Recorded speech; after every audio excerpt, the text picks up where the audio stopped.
చంద్రగ్రహణం ముగిసిన తర్వాత ప్రతి ఒక్కరూ చేసే అతి ముఖ్యమైన గృహశుద్ధి. గ్రహణ కాలంలో వెలువడే ప్రతికూల శక్తిని తొలగించే ఇంట్లోని సానుకూలతను ఆహ్వానించడమే దీని ముఖ్య ఉద్దేశం. శాస్త్రయుతంగా మరియు సులభంగా గృహశుద్ధిని ఎలా నిర్వహించుకోవాలి ఇప్పుడు తెలుసుకుందాం. ప్రాథమిక శుభ్రత.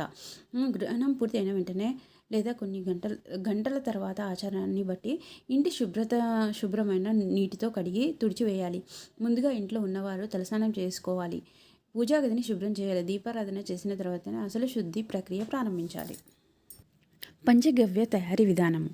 గ్రహణ దోషము నివారణ కోసం పంచగవ్య అత్యంత శక్తివంతమైనది. దీన్ని తయారు చేయడానికి ఒక పళ్ళెంలో కొంత బియ్యం పోసి దానిపైన ఒక వెండి లేదా రాగి గ్లాసును ఉంచాలి. అందులో 5 పదార్థాలు కలపాలి. ఆవు పాలు, ఆవు పెరుగు, ఆవు నెయ్యి, ఆవు గోమయము, ఆవు మూత్రము లేదా గోపంచితము.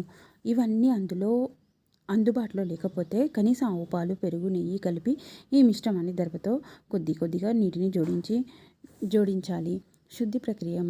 మంత్రపఠనం. పై మిశ్రమాన్ని ఒక దర్భ కుషగ్రాస్ సహాయంతో నెమ్మదిగా కలుపుతూ ఓం ఓం ఓం అని 12 సార్లు జపించాలి. అనంతరం ఆ పంచగవ్య ఇంట్లోని ప్రతి గదిలోనూ మూలలోనూ చిలకరించి సమయంలో మీ ఇష్టదైవాన్ని స్మరించుకోవాలి లేదా ఈ క్రింది శ్లోకాన్ని పఠించాలి. నవగ్రహ శ్లోకం. ఆదిత్యాయ చ సోమాయ మంగళాయ బుధాయ చ గురు శుక్ర శని భ్రచ్చ రాహవే కేతవే నమః.